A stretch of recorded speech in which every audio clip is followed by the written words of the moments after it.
Organização. Você é organizado? Pois é. Então, você não imagina o quanto a organização pode fazer por você.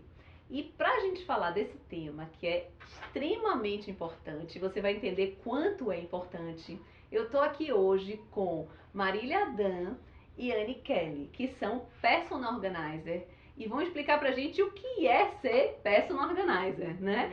Então, Marília, me conte um pouquinho disso aí, o que é o que um Personal Organizer faz, né? Porque as pessoas às vezes ouvem falar e não sabem exatamente qual é a função, como é que atua um Personal Organizer. Bom, o Personal Organizer faz um trabalho muito bacana, muito bonito. Eu acho que tem uma função de levar as pessoas um conhecimento no sentido de não só organizar os espaços e trazer uma estética para aquilo ali, mas sobretudo para inspirar as pessoas a terem qualidade de vida. Então, quando a gente vive no meio do caos, no meio da bagunça, a gente não tem noção do quanto a organização pode ser uma coisa prazerosa e favorável para o dia a dia. Então, acho que a função mais bacana, mais bonita que um personal tem é de inspirar, é levar esse sentimento, essa sensação para que as pessoas tenham uma vida melhor. Eu sou suspeita de falar porque eu sou extremamente organizada e faço dessa qualidade, desse hábito que é absolutamente saudável, uma forma de eu viver melhor, viver com tranquilidade. Então, eu acho que assim, a coisa mais bacana que a gente pode levar para o nosso cliente, que é uma prestação de serviço que a gente pode estar oferecendo a ele, é esse despertar. Despertar para viver bem, viver organizado, ter tempo livre para estar fazendo outras coisas. Você está falando de qualidade de vida, né? De vida. Anne, me diga aí, como é que você também foi organizada como ela, é isso? Diferente de Marília. E eu acho que isso que é bacana na minha história, assim, por exemplo. Eu vim de uma família que ela não era organizada, né? Minha mãe, ela sempre exigiu muito da gente que a gente fosse organizada. Só que assim, a gente em casa, a gente tentava, mas como não tinha o dom, e assim, não julgo, porque realmente, ou você vem com um dom, ou você vai estudar para isso, como eu fiz. Então, quando eu vi que existia uma possibilidade, através de uma leitura, de um livro, que isso poderia abrir portas, eu fiz, gente, eu posso transformar a minha vida. Então, depois que eu comecei a transformar a minha vida, eu falei, agora eu quero ajudar mais pessoas, porque isso é possível. Então, é levar praticidade, então, ter uma vida mais prática, de não ficar refazendo, ou então de você otimizar o seu dia a dia. Gente, isso é maravilhoso. E na verdade você só começa a perceber isso na hora que começa a te incomodar de verdade, né? Justamente. Então, imagine aquele tempo que a gente leva tentando achar um papel, um documento, né? E que isso atrapalha a sua rotina, atrapalha até seu passeio em família, né?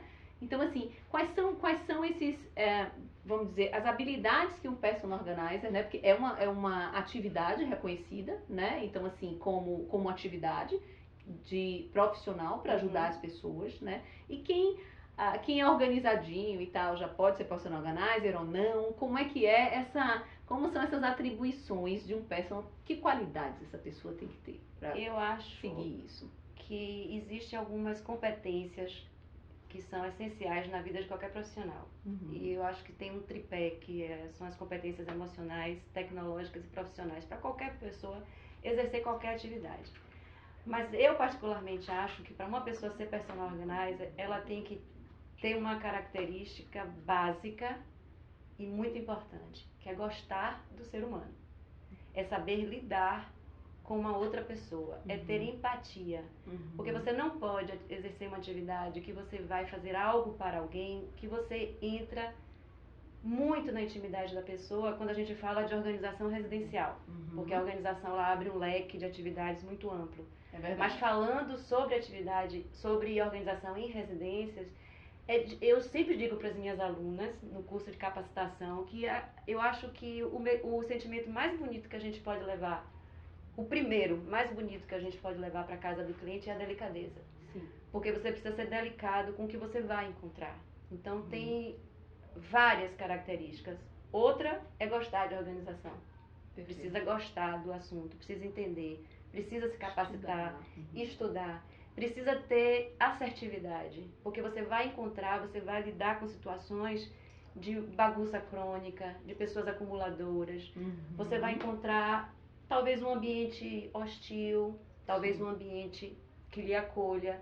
porque é muito complicado você entrar na intimidade do outro. Perfeito. Então, eu sempre abro meu curso dizendo para as minhas alunas que, para mim, como Anne enveredou pelo lado do varejo, né? Exercemos a atividade, somos prestadoras de serviço enquanto personal organizer, mas eu me apaixonei pela docência. Eu, no curso de captação, assim, um convite que você me fez há 3 anos atrás e que eu abracei com muito carinho, porque eu acho que a gente transmitir a importância que tem essa atividade e a forma de como ela vai ser feita, porque existe um preconceito com relação a ela.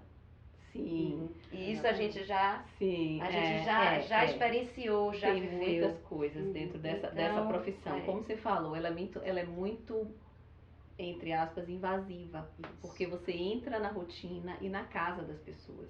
E aí essa questão emocional, isso que eu queria que você falasse um pouquinho para mim, Anne, em relação a essa questão de como você chega lá nos espaços e como observar isso, né? Uma percepção, como Marília falou, delicada, né? Uma coisa delicada de você chegar e considerar o outro, e olhar aquele ser humano, compreender ele e tentar ajudar a situação dele, né? Exatamente. A gente tem que entrar na casa do cliente sem julgamento, né? A gente tem que entrar e saber que ali são seres humanos, que eles estão precisando da nossa ajuda.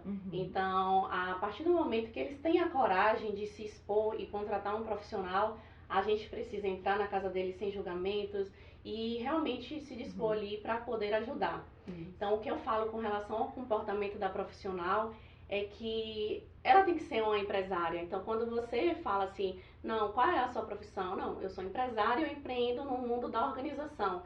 Então, é até uma forma de você se colocar e falar, não, o que é que você é? Eu sou personal organizer. Não, eu sou empresária do mundo da organização.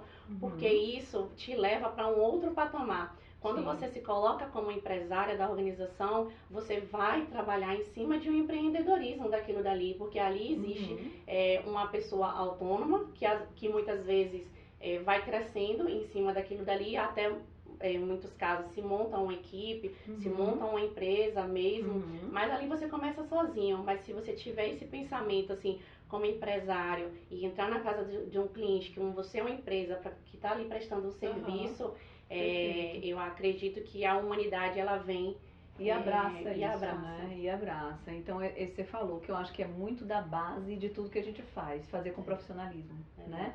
Mas não perdendo a delicadeza, porque você está atendendo pessoas, você está dentro da casa das pessoas, né? Então, tem que ter essa coisa humana, muito humana. Agora, nessa questão, Marília, da profissão, a gente tem vários caminhos, né? Então, como você já falou aqui pra gente, você foi pro lado de educação, docência, passar isso, ensinar outras pessoas, né? Anne já está do lado da empresária mesmo, como tendo loja com suprimentos, né? Especializados em organização. Então, assim, isso tudo junto vai, vamos dizer assim, enriquecer o mercado dessa profissão do personal organizer. Mas quais são as outras atuações? Porque você falou em residencial, como é o leque de atuação? Eu quero ser personal organizer. É restrito, é amplo? Como é que é essa relação com o mercado? É bastante o mercado amplo. pede, né? A gente pode atuar em organizações em residência, corporativa, em empresas, que é o segmento office, que também é uma coisa que requer da gente muita ética, né? Porque a partir do momento que você entra numa empresa para fazer a organização de documentos, de materiais, seja o que for, você também está entrando na alma de uma empresa. Tem personal organizer que se especializa em pós-luto, em paridosos, que é uma coisa que está, digamos assim, acontecendo muito, porque inclusive pela situação da pandemia, né? Tem organização específica para bebês, tem treinamento de empregadas, de colaboradoras, tem mudança e pós-mudança. Que legal, quanta coisa. Tem muita coisa. Tem organização digital. Isso, fotografia. Legal essa área. Muito legal essa área. Inclusive, porque hoje digital, a gente tem uma bagunça digital. E eu confesso que eu sou uma bagunceira digital. Meus arquivos são muita coisa. A gente acaba tendo muita demanda, né, no dia a dia. Então isso é legal. E na verdade, eu vou perguntar uma coisa que eu sei que vocês não vão gostar que eu vou perguntar. Mas assim, a organização é arrumação? Não, Gente, só pra esclarecer aqui. Piada interna. Piada interna, mas todo personal organizer, eles defendem muito que uma coisa é arrumação, né? E outra coisa é organização, né? Então, são coisas diferentes. Não é fazer faxina. Vou trazer uma personal organizer pra minha casa pra fazer faxina. Não. Seria bom até, né? Na verdade, né? Não, tem algumas Mas, assim, profissionais, né, Sim, de me fala um pouquinho organização disso aí. que elas, inclusive, incluem o serviço de limpeza, mas Limpeza. como algo extra, Uhum. né? Mas a maioria das profissionais de organização, na verdade, já conta com a equipe do próprio cliente que vai fazer toda a limpeza na casa. Então, o profissional, ele entra já na casa limpa para poder organizar, né? Perfeito. E quando você fala, assim, em todo esse leque, realmente é uma diversidade enorme de se trabalhar desde arquivos, como Marília falou, até uma organização para cegos, por exemplo. Então, tem profissionais especializados somente para... Olha, gente, cada vez que vocês estão falando, eu tô imaginando coisa aqui, porque realmente, assim, tá sendo um mundo novo pra mim também, né? E a gente não imagina o quanto isso convive diariamente com a gente, né? Então, você tá falando aí da questão digital, que eu nunca tinha parado pra pensar sobre isso, né? Os documentos, como você falou, né? Na parte de escritório, né? Da Você sabe que empresa. tem profissionais hoje que se especializam também em organização para quem tem, as pessoas que são portadoras de TDAH, que é déficit de atenção. Que legal. Profissionais que estão E aí a gente estudando tem- sobre neurociência, se aprofundando sobre essa coisa Maravilha. de como funciona o cérebro diante de uma pessoa que tem uma dificuldade, né, que tem um déficit, tem algum problema para assimilar as informações e executar, sim. não tem foco. E olha que bacana, que uma personal organizer ela consegue Que esse espaço trazer fique todo isso, adequado e que abrace para uma determinada espaço. dificuldade. Meu Deus, que mundo enorme, né? E te respondendo sobre a arrumação e a organização, porque a gente sempre defende isso, porque quando a gente organiza, principalmente de uma forma profissional, a gente define os espaços. Então ali a gente está definindo dentro de uma caixa, dentro de uma gaveta, o espaço para aquele grampeador morar, o espaço para aquelas roupas de frio morar. Então isso é organizar, porque quando você arruma, você deixa misturado. Então aquilo ali volta a virar uma bagunça. Perfeito, gente. Realmente vocês têm razão. Tem que separar o que é organização do que é arrumação. Enfim, muito obrigada por vocês terem vindo. O tema é maravilhoso. Então a gente vai estar muito mais falando aqui sobre isso, né? Marília vai estar muito aqui comigo falando sobre esse tema pra gente trazer pra você toda essa informação sobre o tema e até pra melhorar muito sua vida, tá? Então, casa comigo, fica aqui que a gente vai falar de organização pra melhorar a sua vida.